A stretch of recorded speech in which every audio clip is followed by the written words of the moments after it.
दोस्तों, बिहार की voter list धांधली के लगातार कई नमूने सामने आ रहे थे, लेकिन अब जो सामने आया है उसने सबको हैरान करके रख दिया है। दोस्तों, अब सबसे हैरानी की बात यह है कि तेजस्वी यादव, जो कि बिहार के पूर्व मुख्यमंत्री हैं, जो कि विपक्ष के बिहार के सबसे बड़े नेता हैं, जो सीएम पद के दावेदार हैं, जो आरजेडी के नेता हैं, जो लालू यादव के उत्तराधिकारी हैं, वो तेजस्वी यादव, उन तेजस्वी यादव का भी वोट कट गया है, उनकी पत्नी का भी वोट कट गया है, यानी कि उनका नाम वोटर लिस्ट में शामिल ही नहीं है। और इसके बारे में खुद तेजस्वी यादव ने प्रेस कॉन्फ्रेंस करके बताया है। दोस्तों, तेजस्वी यादव के इस खुलासे ने बिहार की राजनीति में भूचाल ला दिया, एक और बहुत बड़ा सवाल खड़ा कर दिया है चुनाव आयोग की इस पूरी प्रक्रिया पर। दोस्तों, तेजस्वी यादव ने बाकायदा इसके बारे में एक प्रेस कॉन्फ्रेंस की है और फिर इसकी जानकारी दी है। इस प्रेस कॉन्फ्रेंस के दौरान उन्होंने कहा कि बीएलओ आई थी और हमारा सत्यापन करके गई,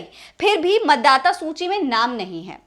वहीं जब दैनिक भास्कर ने उनसे पूछा कि उनकी पत्नी का वोटर आईडी कार्ड बना है या नहीं, तो उन्होंने कहा कि जब मेरा ही नहीं बना तब मेरी पत्नी का कैसे बन जाएगा। उन्होंने आयोग से यह भी पूछा कि अब मैं चुनाव कैसे लड़ूंगा। जाहिर है कि जब उनका वोटर लिस्ट में नाम ही नहीं दिया, जब चुनाव आयोग तेजस्वी यादव को वोटर ही नहीं मानती, तो आखिर वो चुनाव कैसे लड़ पाएंगे। किस तरीके का खेल हो रहा है। मतलब पहले कई दावे चुनाव आयोग कर रही थी कि पूरी पारदर्शिता के साथ होगा, जिन भी लोगों का नाम काटा जाएगा उनके साथ में लिस्ट में उसका कारण भी दिया जाएगा, लेकिन यहाँ तो विपक्ष के सबसे बड़े नेता का ही नाम कट गया, उनके परिवार का ही नाम नहीं है वोटर लिस्ट में। इस पर अब चुनाव आयोग क्या कहेगा, ये बहुत बड़ा सवाल है। दोस्तों देखिए, प्रेस कॉन्फ्रेंस जब हुई तो तेजस्वी यादव ने बाकायदा अपना वोटर आईडी कार्ड जारी किया, सब कुछ दिखाया और वोटर लिस्ट में अपना नाम दिखाने के लिए उन्होंने अपना एपिक नंबर भी डाला, लेकिन जब उन्होंने डाला तो फिर रिजल्ट में नो रिकॉर्ड फाउंड आया। तेजस्वी यादव ने ये पूरी जो स्क्रीन है वो भी शेयर की है। हालांकि जब तेजस्वी यादव ने ये सब आरोप लगाया, उसके थोड़ी ही देर बाद उनका नाम अपडेट हो गया था। दैनिक भास्कर बताता है कि उसने जब इसके बारे में चेक किया तो कुछ समय बाद तेजस्वी यादव का नाम लिस्ट में दिखाई देने लगा। इस पर डीएम ने कहा कि कुछ समाचार माध्यमों से यह जानकारी मिली है कि तेजस्वी यादव का नाम विशेष गहन पुनरीक्षण के प्रारूप मतदाता सूची में नहीं है। इस बारे में जिला प्रशासन पटना द्वारा जांच की गई। इसमें पता चला कि नेता प्रतिपक्ष का नाम प्रारूप मतदाता सूची में दर्ज है। वर्तमान में उनका नाम मतदाता केंद्र संख्या 204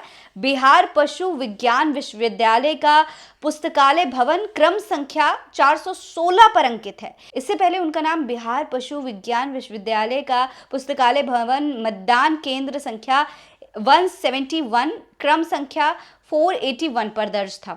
तो जाहिर है कि तेजस्वी यादव का जो नाम गायब हुआ था, असल में वो गायब नहीं किया गया, बल्कि उनकी जो संख्या थी, उनकी जो जगह थी वो बदल दी गई है। और इसको लेकर के डीएम की तरफ से तब जवाब आया जब चुनाव आयोग पर तेजस्वी यादव ने बहुत बड़ा सवाल खड़ा कर दिया। तेजस्वी यादव ने इसके बारे में बाकायदा प्रेस कॉन्फ्रेंस करके बताया। अब दोस्तों, इस तरीके से न जाने कितने लोगों का नाम इधर उधर किया गया होगा, लिस्ट में नाम चेंज हुआ होगा और इसकी वजह से कितने लोगों को कंफ्यूजन होगा जब वो वोट डालने जाएंगे, तो किस तरीके का कंफ्यूजन उन्हें फेस करना पड़ेगा। ये भी एक बहुत बड़ा मुद्दा है जो इस पूरे मामले के बाद निकल करके सामने आ रहा है।